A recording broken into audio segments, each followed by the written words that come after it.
go to the next slide, I'll just talk through the agenda. And just so you know, I think Craig's waiting in the waiting room to join again. He's one of our speakers. So first of all, we're going to have an introduction to Spring. So Carly Perry's joined us and she's going to talk us through the importance of knowledge transfer and the benefits Spring has across the water industry. We're then going to talk through the speakers, or actually that's the other way around. I'll tell you the speakers in a second, and then Carly will talk you through the importance of Spring. We'll then go through the successful Portsmouth Water pilot findings that we had, which was concluded earlier on this year. And then we'll talk through any questions that you might have. So I believe there's a facility for you to be able to ask questions, and hopefully that will be posted up. The details of that will be posted up in a second. So there's a Q&A functionality that should have been shared with yourselves. Melda, sorry, if you can go to the next slide, please. So in terms of the speakers joining us, as I mentioned, we've got Carly Perry joining us from Spring. We have Beth Corbold from Ofwat, who will be joining us to talk through the challenge of reducing consumption within households from an Ofwat perspective.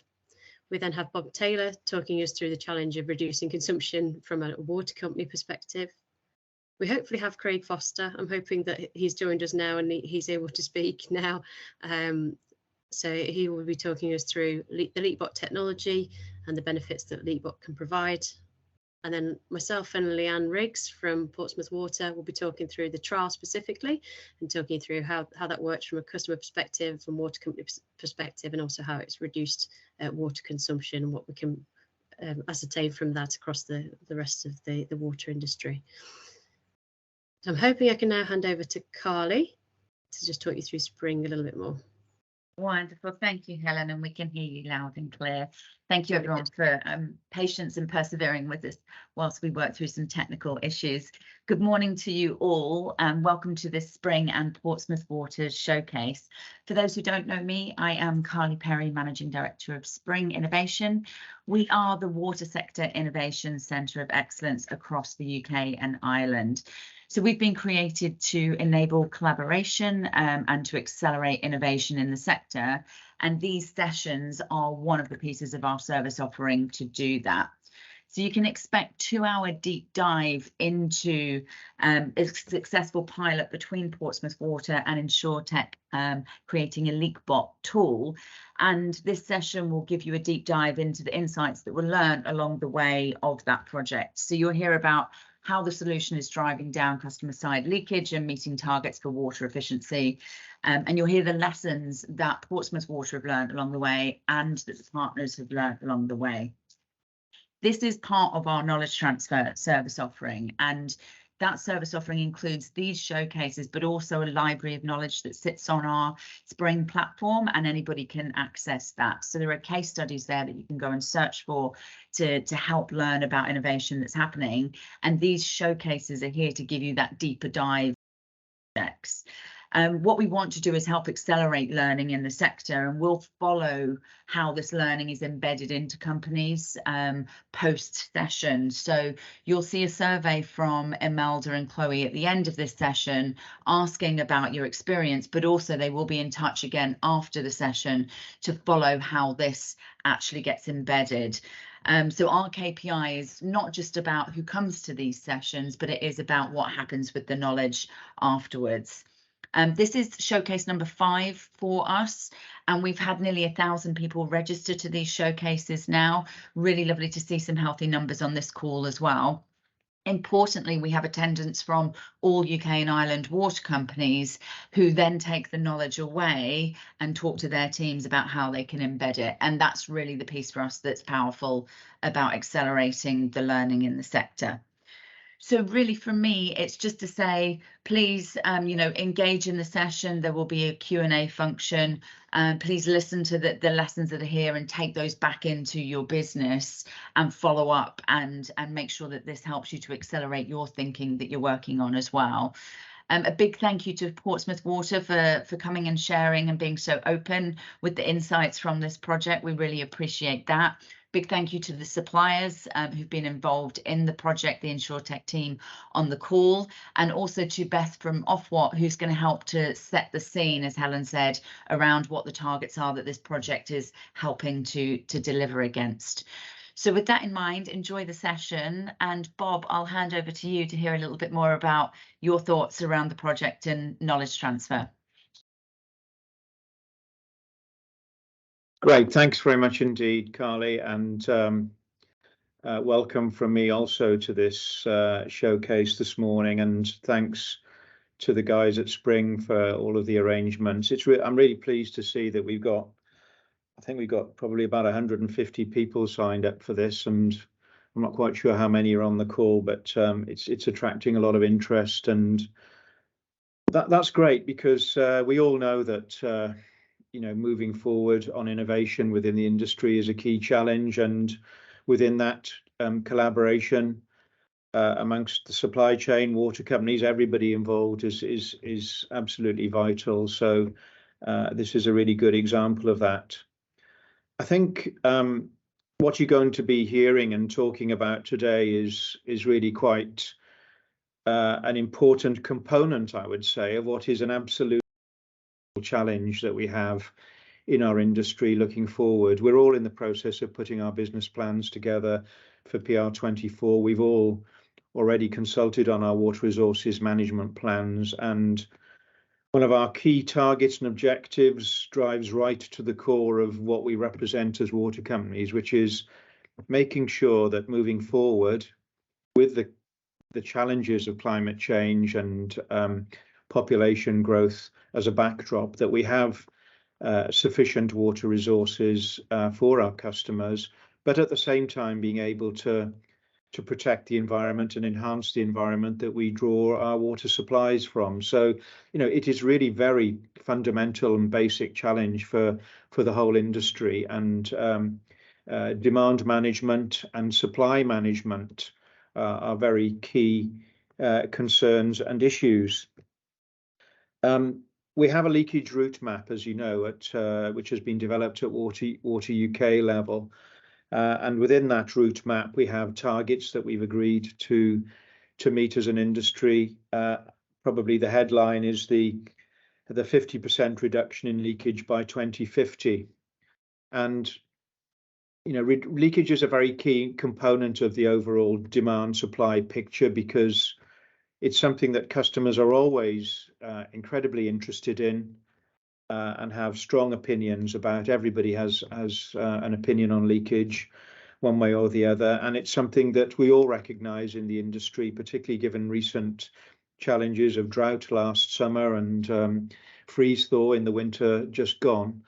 We know in the industry that we've got work to do to improve what we do in this particular area. So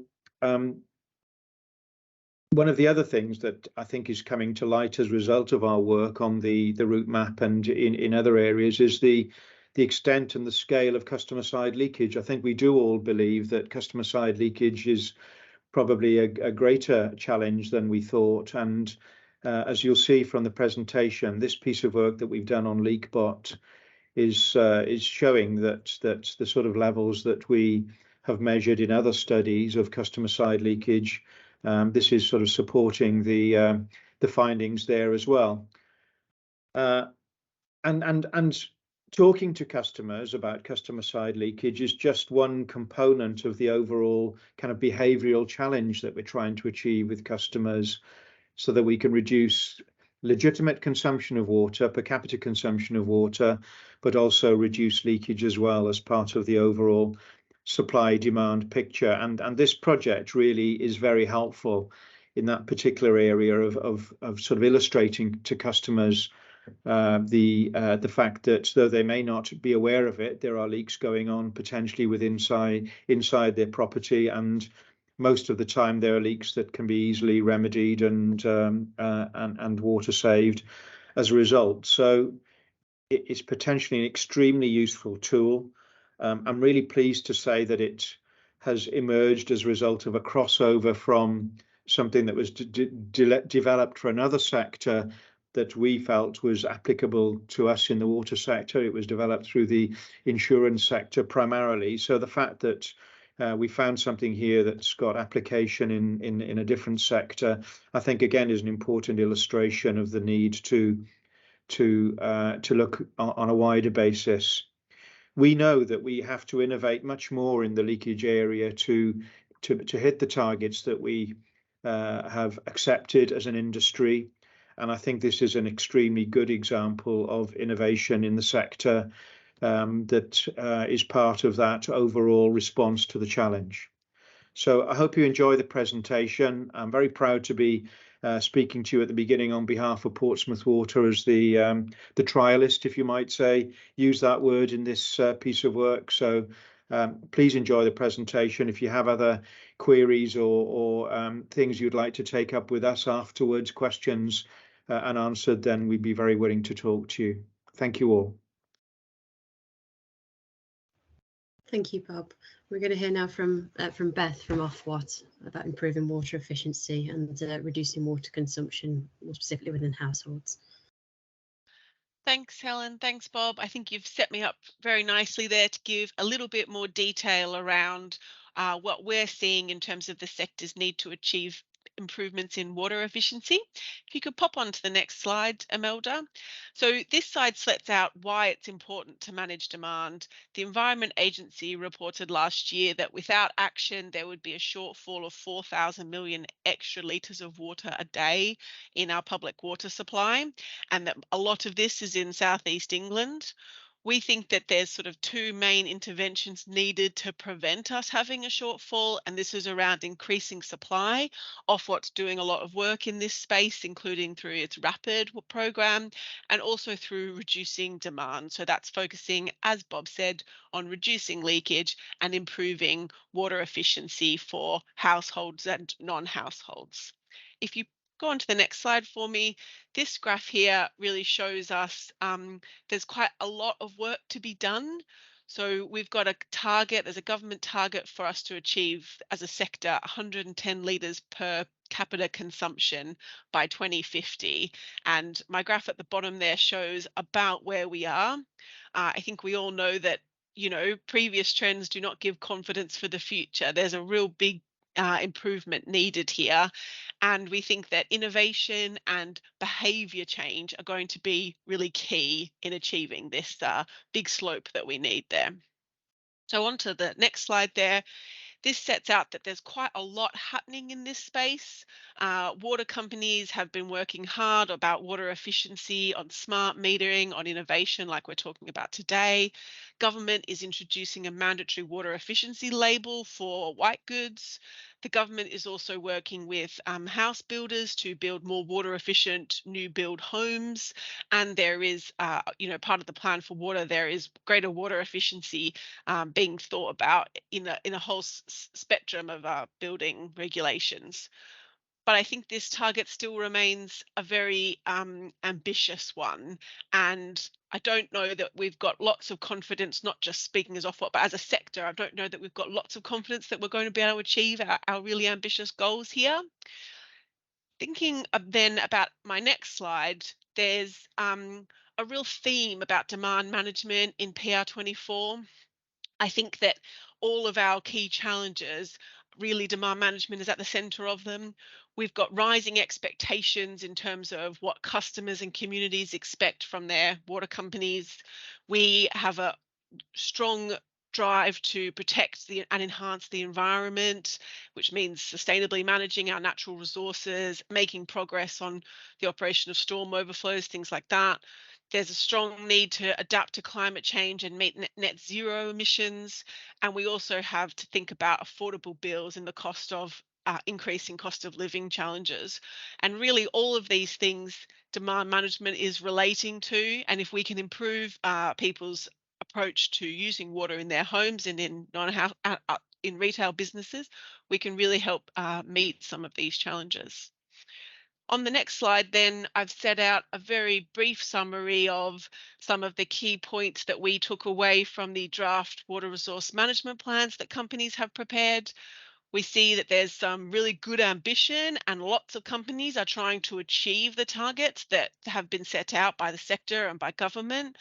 But we're also concerned about whether or not we're getting these targets delivered in the best way. and we're concerned that about what will happen if we don't meet these targets. How will the environment and customers be impacted? So there's, I think, a good signs, but probably not a completely clear picture that we're definitely going to be able to meet our ambitions on demand management. Those are the key points I really wanted to land today. I'll be very happy to take some questions in our pause question bit in a few minutes. Thanks for your time, and thanks very much for any questions. Helen. Yeah, so Leanne's just going to talk us through, thank you very much, Beth. Leanne's just going to talk us through Portsmouth Water's experience of leakage and the effect that that has on some of the things that you've just spoken about, Beth. I'm hoping that after that, Craig, you might be able to speak and talk us through a little bit more about the Leakbot impact that it could have on this customer side leakage. But Leanne, if I could just hand over to you first of all to talk us through Portsmouth Water's perspective on this.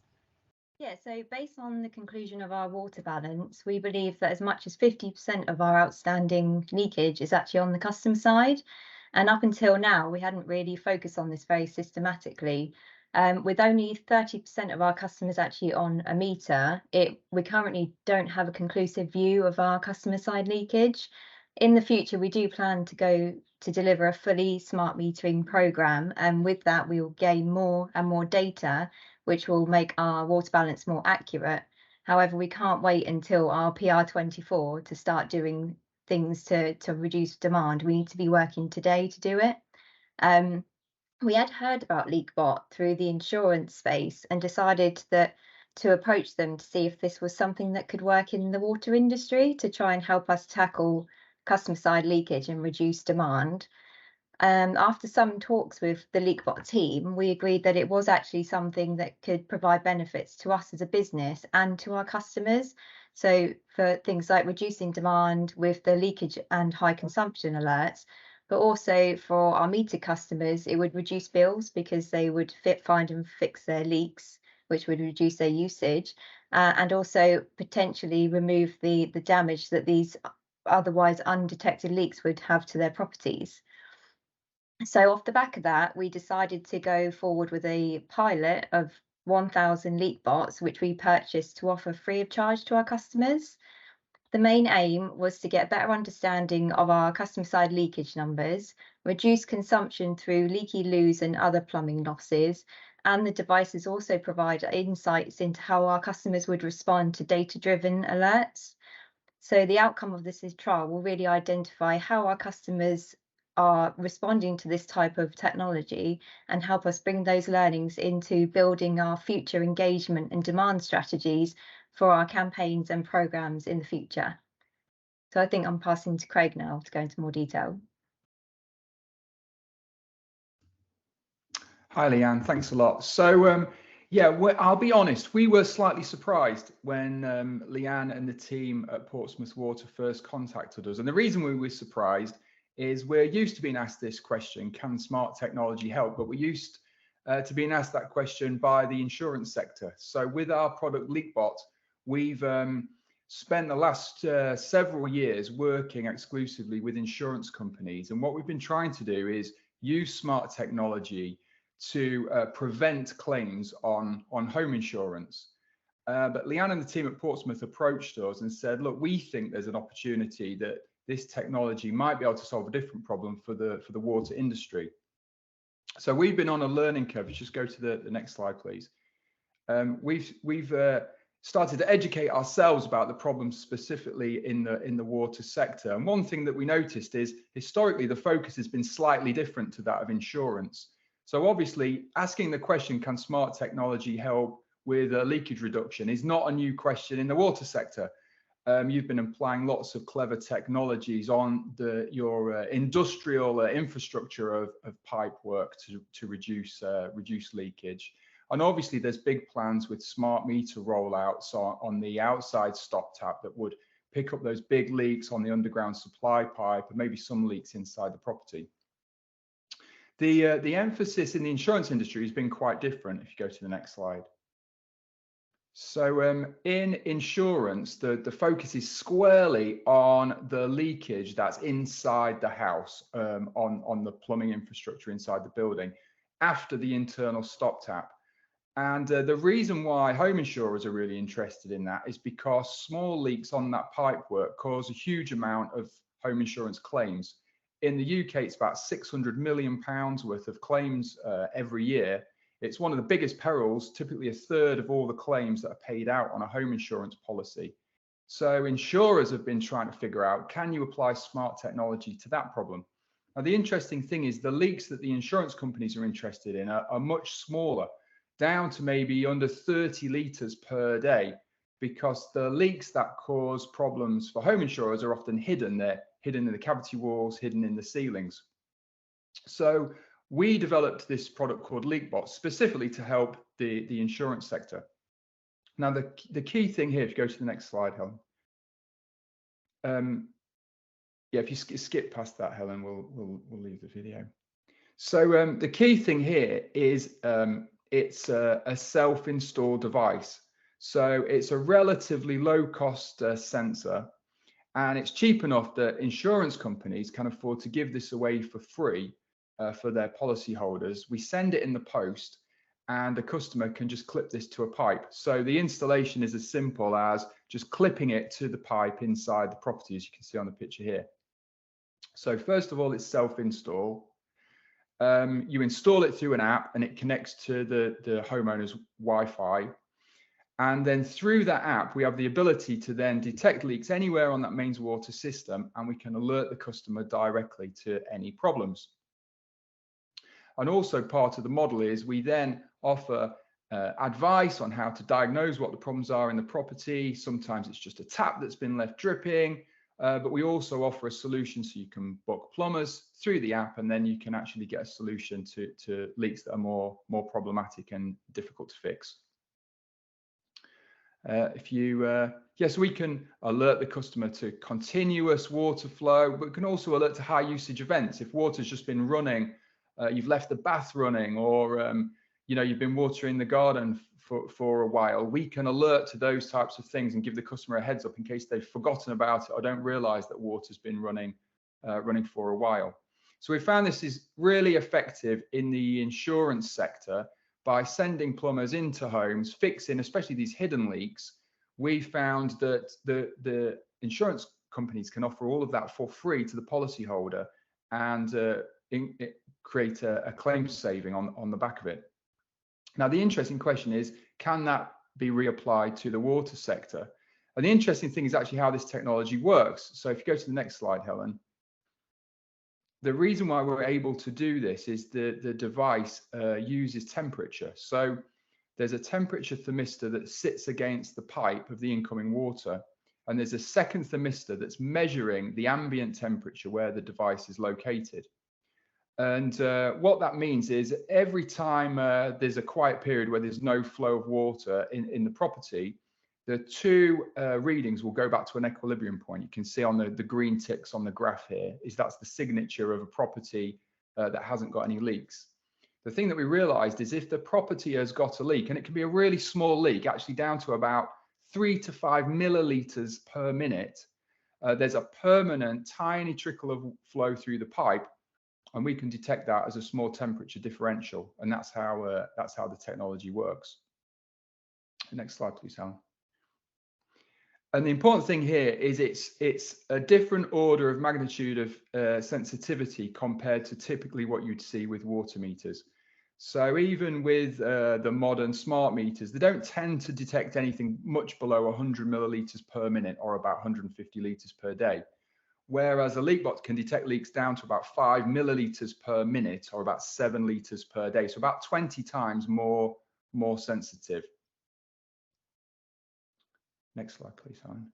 So this was the key question. Can insight and technology from the insurance application potentially help solve a different kind of problem in the water industry? And that was really the thing that we set about trying to find out with the Portsmouth trial. So I think I'll hand back over to Leanne and Helen to talk you through what we did and what were the results of the pilot. Okay, so we decided to send an introductory email to a random selection of customers. We did this over 2 sprints to avoid busy communication periods, to avoid additional opt-outs from customers. In the first sprint, we sent up to 10,000 emails split over 4 weeks back in October last year, and we saw a take-up rate of just over half of the 1,000 devices. We also put some features on our website and promoted it on social media. The second sprint took place in February this year, and our plan was to do the same, send 10,000 emails. By the time we got to the 6,000, we'd already met the 1,000 orders.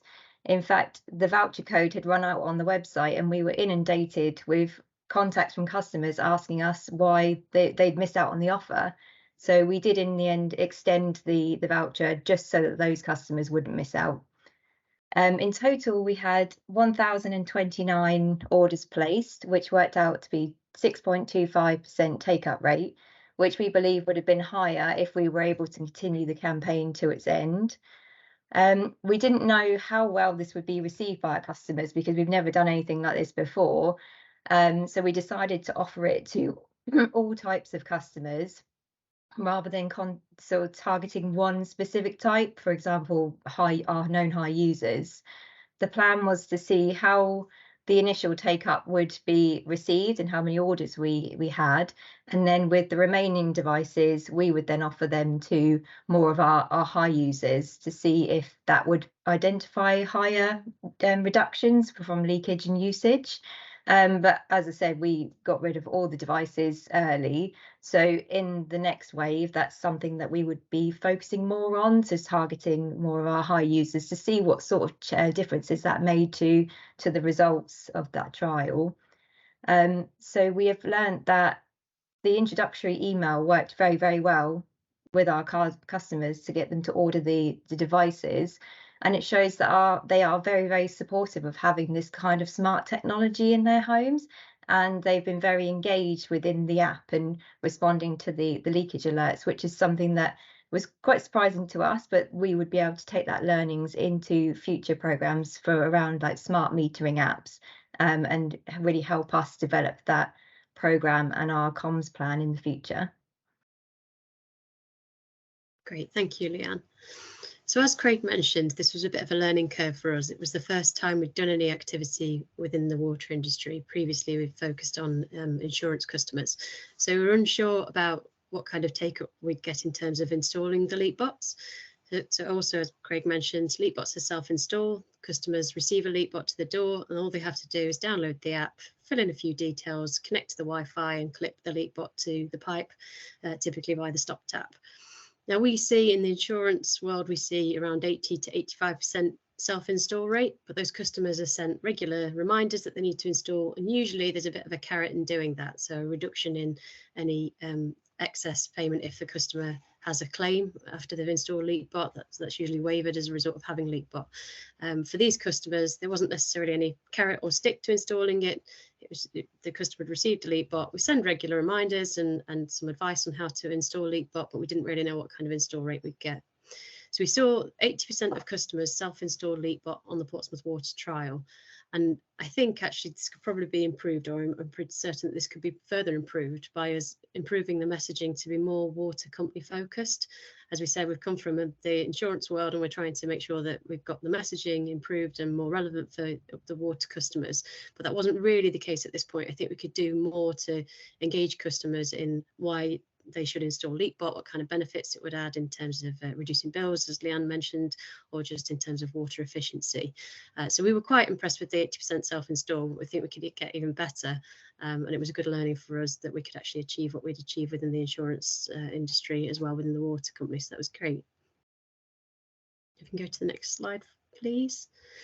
So what we saw in terms of leaks when Leakbot was clipped to the pipe is that 24% of all properties already had an existing leak.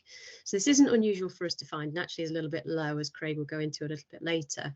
And I don't think Portsmouth Water were too surprised, but these are leaks within a house. So after the point that the stop tap, the Leakbot's been clipped to the stop tap, after that point, 24% of customers or households had a leak after that point within their property. And these might be small leaks, as Craig mentioned. It's just small leaks that we're looking to detect. But for all of these leaks, customers were alerted, and they may not have known that they had a leak within the property until the point we alerted them. So of the customers that we alerted, sorry, if you can jump to the next slide, we send an SMS and an email to those customers, asking them to go into the app and prompting them to diagnose what the leak might be.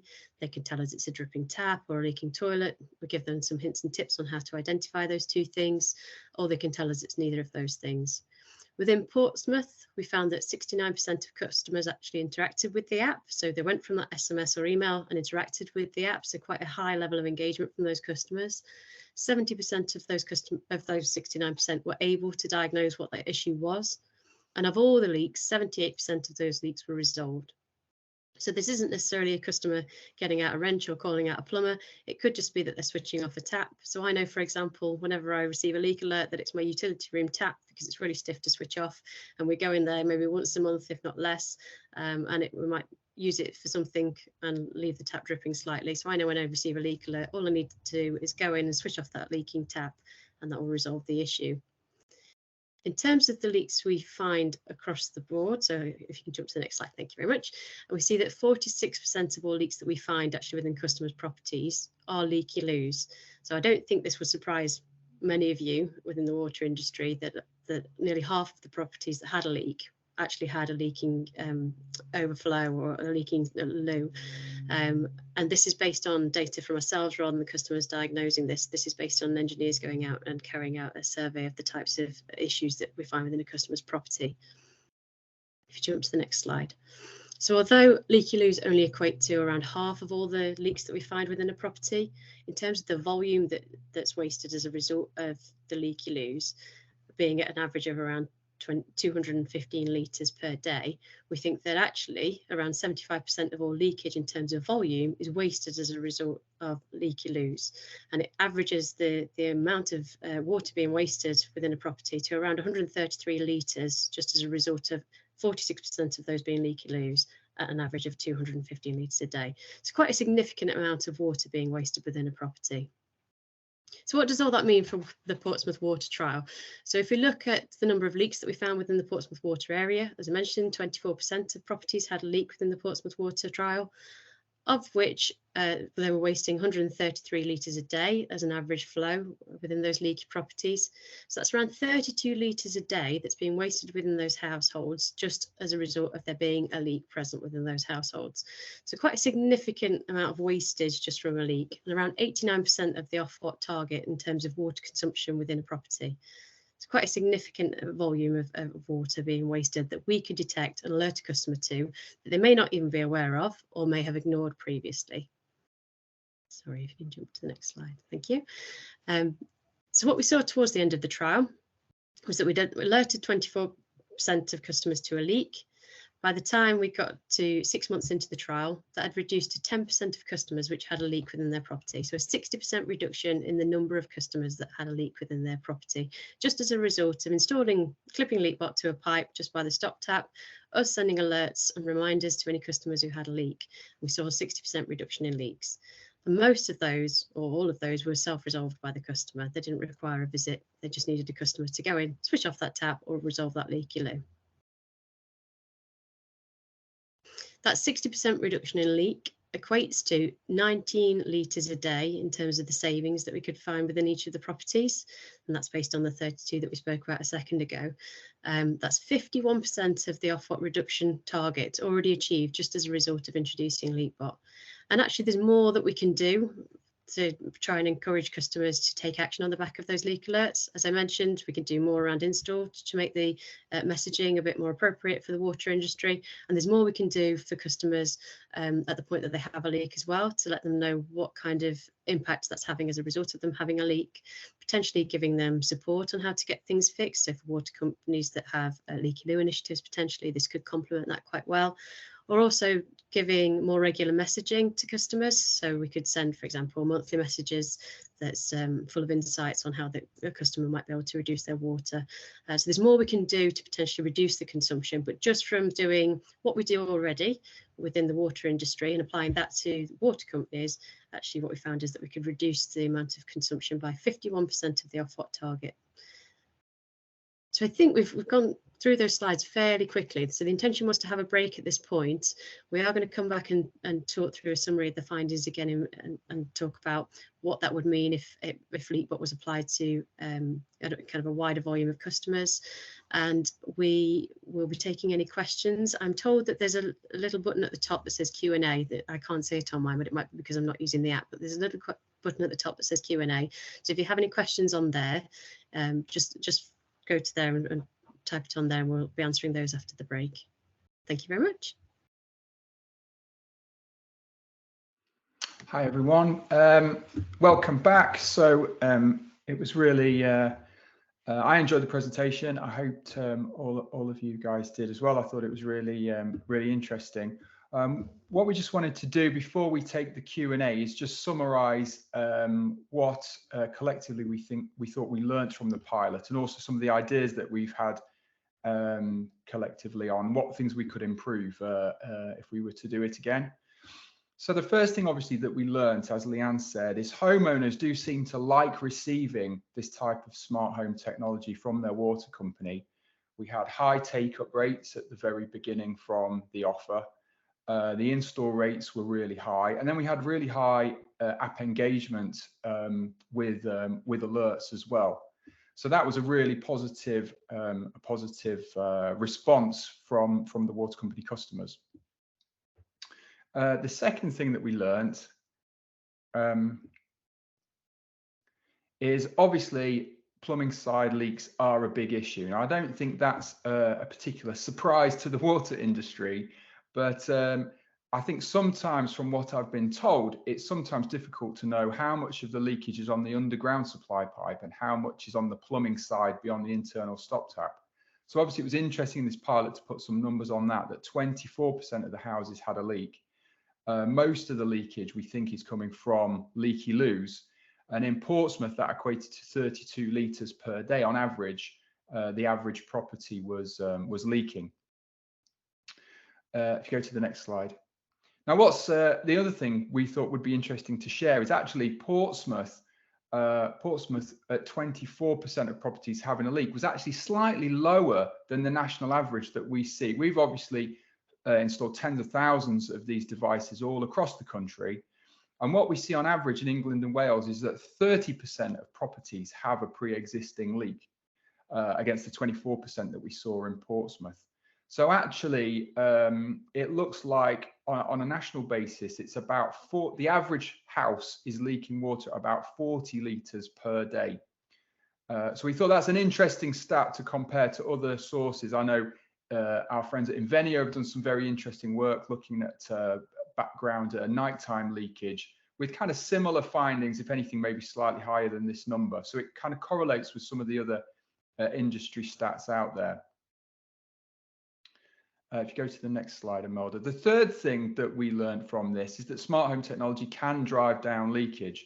We obviously saw in this first attempt at this a 60% reduction in the number of leaks, equates to about a 19 litres per day saving on average across every house. Now, can that be improved upon? If you go to the next slide, Imelda.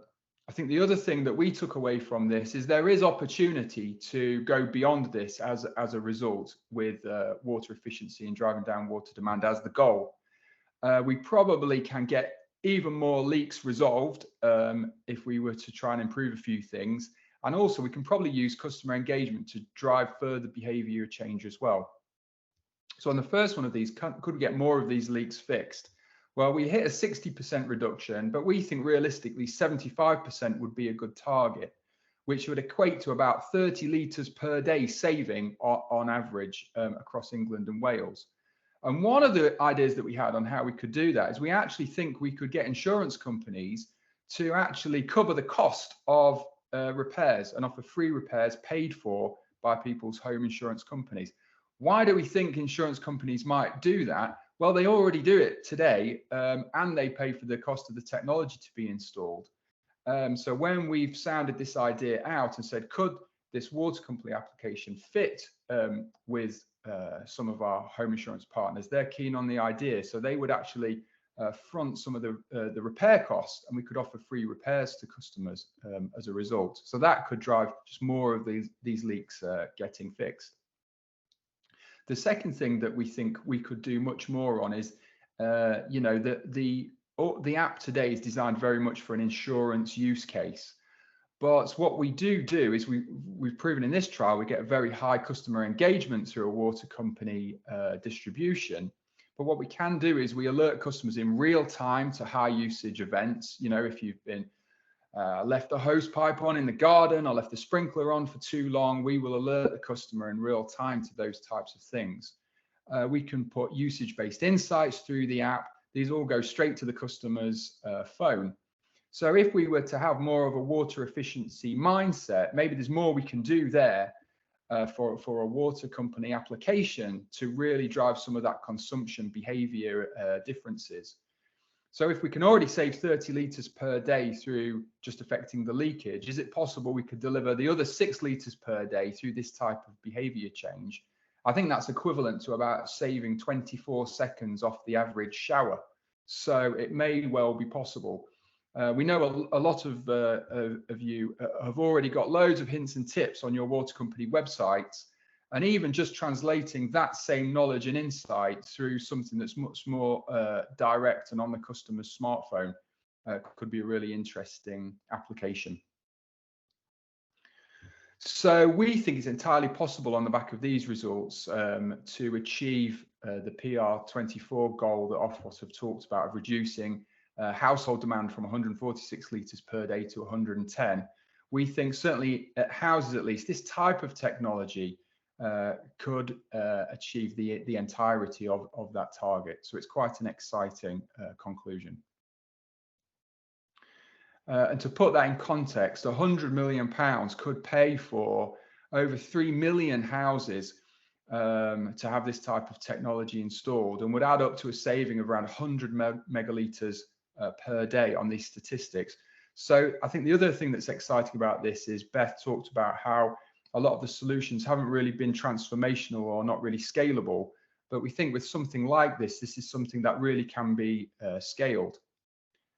So I think that's all for the presentation. I'm going to hand over to close to Leanne just to sum up about how Portsmouth are thinking about this going forward, and then I think we'll open it up to some Q&A. Thanks, Craig. So our plans for the future is to get as close to 100% smart metering as we can.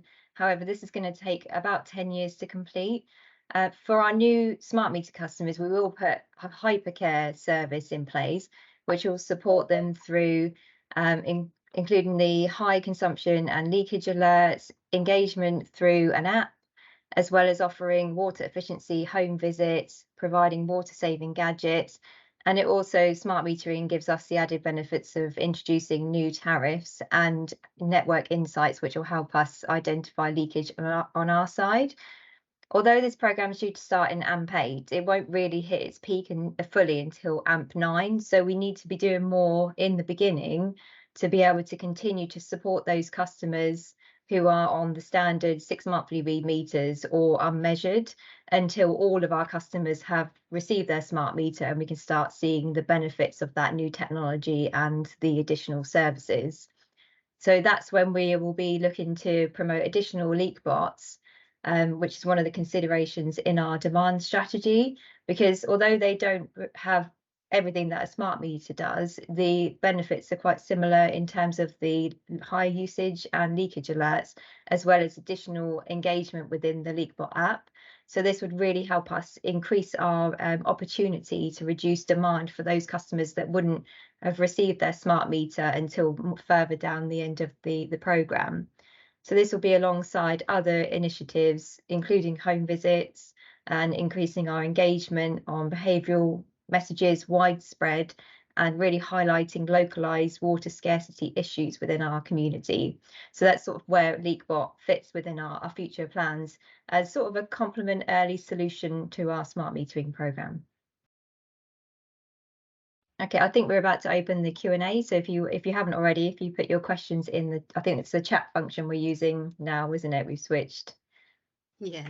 Okay. Yeah, so collected some of the questions from the chat functionality. If there's any others that have come through from Q&A, Melda and Chloe, if you could send me some of those across as well, that'd be great. I've tried to group them into those that are for us and those that are for Portsmouth Water. So I'll start with those that are for us. They typically seem to be around battery life, what kind of warranty you can expect for Leakbot, and the expected lifespan of a Leakbot. Craig, I don't know if you want to take some of the questions. I'll ask the questions if you would answer them, or unless you want me to jump in at any point, just let me know. Hi, Helen. No, yeah, you go ahead and I'll jump in if you miss anything. Oh, okay. Yeah, that's fine. I'll answer them. That's fine. So in terms of battery life, so we expect Leakbot to be kind of a plug and play device. The idea is that the customer clips it onto the point at the water centre in the property, and then they don't have to think about the device itself. We're just interacting with them from an app perspective. So the battery life is at least 2 to 3 years for a Leakbot after the point that it's clipped on. And in terms of replacing the batteries, it's just 2 AA batteries. The customer can easily clip off the front of the Leakbot and replace those batteries after 2 to 3 years, and we'll alert the customer to the fact that the battery is getting low at that point when it's necessary. In terms of warranty, we have a standard warranty for 12 months, but in terms of expected life of a Leakbot, there aren't any moving parts within Leakbot, so there's no reason why it wouldn't last for 10 years within a customer's property and beyond, really, unless it's in an area where it could potentially erode or that type of thing. So unless it's in a really bad area for those types of devices, there's no reason why it wouldn't last for a long time for those customers. I carry on taking the ones that are for us quickly then, as we're talking already. So in terms of could the Leakbot work in non-domestic properties? That was one of the questions that came through. So could it work in, I think the example given was schools. So in theory, yes. So because it's monitoring temperature at the point of the water centre in the property, as long as we're able to clip Leakbot onto the pipe at the point of the water centre in the property, then in theory it should be able to work. The challenge that we have is that we've typically found lots of leaks within the property when we've gone to any larger properties, just because of the amount of wet areas that there are within a property. And we've not yet tested this to a great deal within SMEs or within schools or other areas.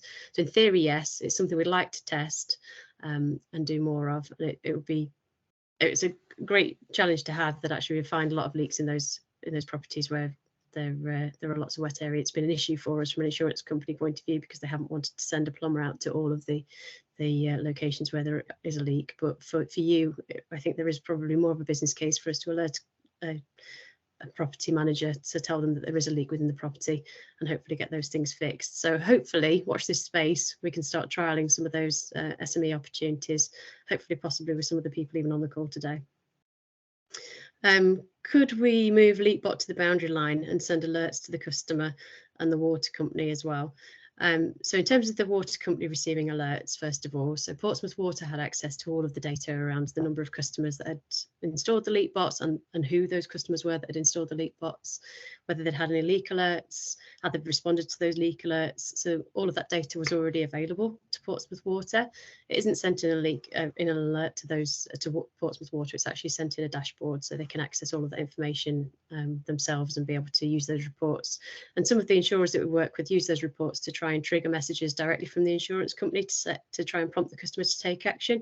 And in theory, we could do something similar with water companies as well. In terms of the device working outside, at the moment, that isn't the case. Leakbot is specifically for indoor usage only.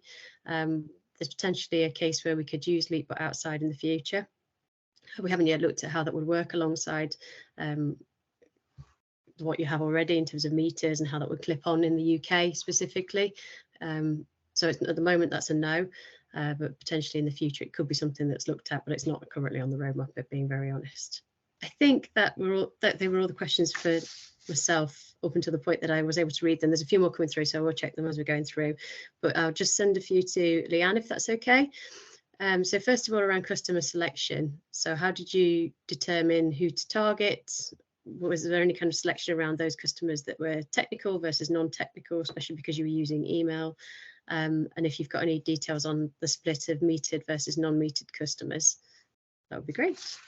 So we kind of just went for a randomized selection to begin with, just to test the assumptions of how well this would be taken up by our customers. So at the moment, I don't have the metered unmeasured split, but I can get that data and pass it on. Yeah, it was just more about customers that adopted into marketing and have an email address on our system, we kind of took a nice randomized pool of all customers within that. We do intend to focus more on looking at metered data in the future to identify more of our high users and offer them a Leakbot in the same way to see if that produces more of the reduction in demand and leakage. Great, thank you. And do you believe that you could increase that take up that you had? So you mentioned earlier that you thought actually that could have been improved if the campaigns had continued. Do you think there's anything more you could have been doing? Well, I mean, we were really surprised with how well this was received, especially in the conversation of leakage. With everything that's been sort of mentioned in the media, we were really surprised by how positive this was. So I think if we continue to promote Leakbot, then we would increase the number of devices ordered. Great. And there was a question around how would you communicate with customers who don't have an email address? I'll just take that from a Leakbot perspective, and then maybe you could take that from a Portsmouth perspective. So from a Leakbot perspective, as I mentioned earlier, we communicate with customers via email and SMS.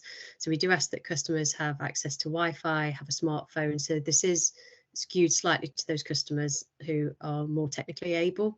We do have customers who have help. So it might be somebody that helps their parent, for example, install Leakbot and has the alerts coming to their phone. So it's not necessarily that they have to have the smartphone themselves, but they have to have access to receiving those alerts. Otherwise, Leakbot won't be effective in terms of alerting customers to a leak. Leanne, I don't know if you want to take that as well. I mean, we do have the option to send the introduction to the offer via post, but then we would require them to sign up with, like you say, with a mobile number or email address for future contact. Great. And then there's a bit of chat, a few questions and a bit of chat as well around whether the Leakbot initiative reduces your consumption values or if it's used for reporting leakage values. I don't know what your thoughts were on that one at all, Leanne. So the Leakbot is in our water efficiency demand reduction strategy. So it's all classed as customer usage PCC reduction rather than our leakage at the moment. Great. I think there's a few more for us, Craig, around insurers. So which insurers are issuing these and what kind of offers are they providing? So in terms of the insurers that we're working with in the UK specifically, so we work with the likes of Hiscox, DLG, Admiral, Cavea, a few others in the UK. So we're working with 13 insurers across the UK, Denmark, Sweden and the US, and hopefully looking to expand that in months and years to come. Craig, I don't know if you want to elaborate on that at all. No, I think that makes sense, Helen. Yeah.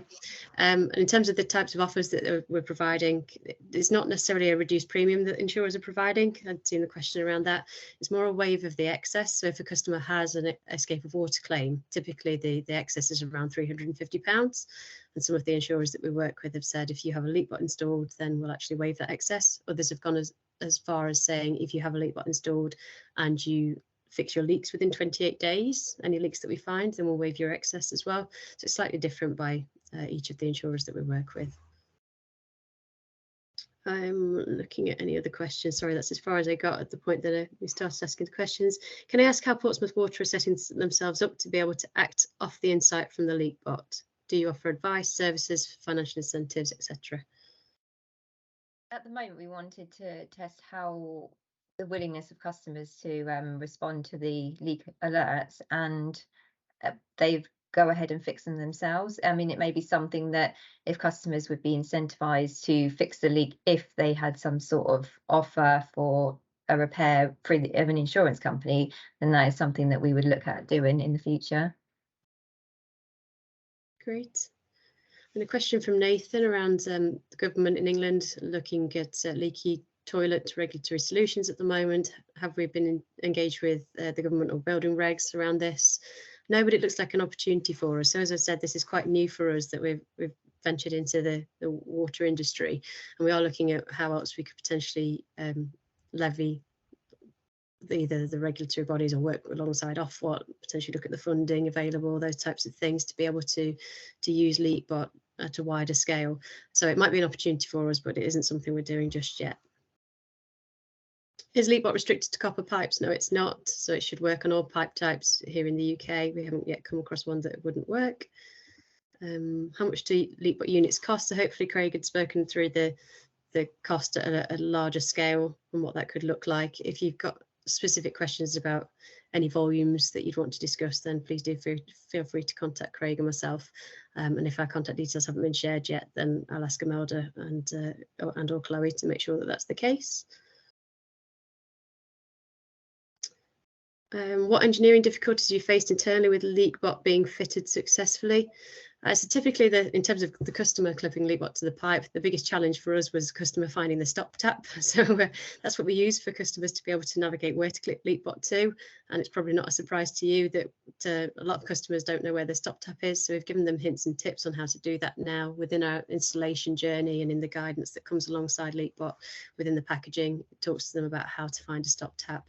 We do also have a support team, so if customers really aren't able to do that, or if they have issues with their Wi-Fi or something along those lines, we do have a support team here in the UK that are able to answer any of those questions. That was one of the biggest issues that we faced when we first started installing Leakbots from customers' homes. Yes, it's a free download, so the Leakbot app is a free download. Would Portsmouth Water be open to installing the Leakbots themselves for the customers to really enhance the installation rate? I mean, they're very simple to do. I mean, if customers were really struggling, then yeah, I suppose we could include it. Maybe if we start offering home visits, that we could get them to come and fit the Leakbot for them and help them find their stop taps. Great. Is the Leakbot easily scalable in terms of production of the units? So Leakbots are currently manufactured here in the UK, and as long as we've got enough notice, then yes, absolutely. We hope to be able to scale that even further. So absolutely, it's scalable in terms of production of units. Trying to see if we've doubled up on any of these. Have we thought about specifically focusing on leaky loos in terms of a campaign around this? So Leanne, maybe one for yourself? Yeah, I think that would be a good idea to link it into what I said around high users. On our metered data, but for customers that we are unmeasured, then we could add that into a social media campaign to say, you know, if you think you've got a leaky loo, we do provide strips that go to the back of the toilet. So if that's identified, or provide a Leakbot for added reassurance. Great. Is the device adjustable? So it's not, but the clip has been designed in a way that it should clip onto different pipe sizes. So as long as certain points within the clip, so it's just like a peg really on the back of a Leakbot that clips onto the pipe, but it's been designed so that as long as certain points are touching the pipe, then it's not an issue. It doesn't need to be adjusted for different pipe sizes. Thank you, Nathan, for the willingness to meet with us about regulation aspects and opportunities. That sounds great. Thank you. Hive, soon to be discounted leak sensor, had a short lead for those internal stop valves like pores that were a bit inaccessible. Will a lead be available for Leakbot? So it's not something that we're currently looking at. The reason being is that we're able to achieve the 80% or 85% for insurers installation rates that we see already with just the clip. We tested, as you can imagine, lots of different ways for Leakbots to be installed, and we found that the clip itself was the one that was easiest for the customer in the majority of the cases. That said, obviously there are always going to be edge cases where that just doesn't work, and we're always looking at how things could be improved, but for now, no, we're not looking at whether a lead would be possible for Leakbot. How much does it cost to have the company dashboard? So it's all included within the pricing that was discussed with each of the water companies, so that we don't work with any of the insurers or water companies at all without providing the dashboard. It's all part of the service. I think without it, in terms of the value that you'd see from a water company perspective, it's fairly limited. Again, if there's any specific use case that you'd like to discuss, then please feel free to contact us. And Craig, I've seen that you've mentioned our contact details there in the chat. Thank you very much. Yeah, I was just responding to Nathan Richardson's offer to have a follow-up conversation, but I would open that up to the whole group. Is obviously we're newbies in the water sector, so we've learned a lot already from the guys at Portsmouth, but we would very much be open to any conversations off the back of this. If you've got ideas about other things we could do, how we could build on these learnings for the water industry. So whether it's other pilots in water companies, or you're part of other regulatory organisations, or any. We would welcome any conversations off the back of this. Great. I think that's all of the questions that were asked. I hope I've managed to capture all of those as I'm going through them quite quickly. Oh, one last one, Leanne, are you looking to roll this out further? Yeah, we will be doing that, especially at the beginning of AMP8 into AMP9, just to bridge that gap between customers that haven't yet received their smart meter as we roll the programme out. Great. Thank you. Amazing. Just as we're kind of closing, thank you for that, Helen and Craig and everyone. I'm going to launch a short poll. If people can just take a couple of moments just to give us some feedback. This is just talking about how useful you found the kind of knowledge showcase today, and then if you intend to kind of take any of the learnings that you've taken away from this session, embed it in your organisation. So we will be sharing around the recording for this session.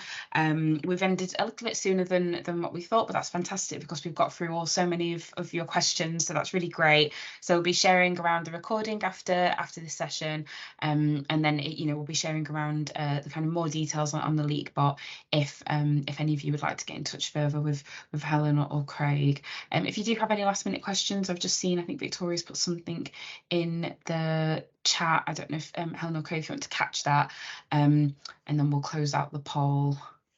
Yeah, it's a good question from Victoria. So smart meters already detect leaks. What's the difference between the two? I think there's a couple of differences. There's one slide at the beginning of the presentation talks about the difference in the sensitivity. So the Leakbot is about 20 times more sensitive than a smart meter in terms of the leaks it can detect. So what we find is a lot of the leakage on the customer side are smaller leaks. So we can catch those things much earlier. So when you can only detect at about the 150 litres per day, which is where most of the smart meters get to, you can catch some of the leaky loos, but there's a whole lot of leaks that those things will miss. The other thing that's different really is, as Leanne suggested, it's maybe Leakbot has a technology like Leakbot has a slightly different role to play in terms of it's low cost, it's very easy to scale because you can just send them out in the post. So it maybe has a slightly different tactical role to play as smart meter rollouts. I know some areas it's uneconomic to get smart meters into certain areas. Some people have told us, and also the timeline to get smart meters out over the long run is going to take a while. So Leakbot could potentially be a more tactical short-term win to drive some of the water efficiency target. So I think that's the other way that it's different.